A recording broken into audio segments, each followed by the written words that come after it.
Haijalishi ni wangapi wamesimama. I don't care who are standing. Haijalishi wangapi wanapigana na wewe. I don't care those who. Haijalishi ni wangapi wanakuzuia. I don't care those who are opposing. Kuna msaada kutoka juu.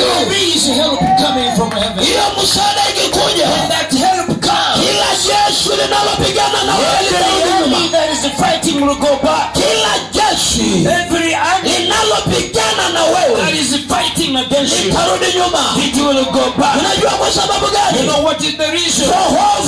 Jehovah God ameachilia msaada. releases help over you. Natabiri kwako, I prophesy msaada hiyo ikapatikane. help people. Ipatikane kwenye biashara, Find it in business. ipatikane kwenye family. Find it in your family. Sijajua kama naongea na mtu I don't hapa. know whether I'm talking to someone. Natabiri katika jina la Yesu. Prophesy in the name of Jesus. Haijalishi ni nani I anapigana. don't care who is fighting you. Haijalishi ni nani anakuzuia. I don't care who is opposing you. Ninachoamini kwa Bwana, What I believe in the Lord, yeye ni mwanaume wa vita. He is the God and Ni the man of mwanaume war. wa vita. He is the man of war. Haleluya. Hallelujah. Nasema mwanaume wa vita. I say the man of war. Na vita yake He is war. hakuna aliyewahi kuweza. No one has ever opposed. Nasema ukapiganiwe. God may fight on you. Nasema ukapiganiwe. I call God to fight on you. Haujanielewa? Nasema pokea hiyo May unabii. you receive that. Nasema ukapiganiwe. May God fight on you. Upiganiwe. God will fight. Wangapi wako tayari kupiganiwa? How many of you are ready for God to Na fight? niko tayari kupiganiwa. How many of you are ready to be fought? Wacha Mungu akupiganie. May God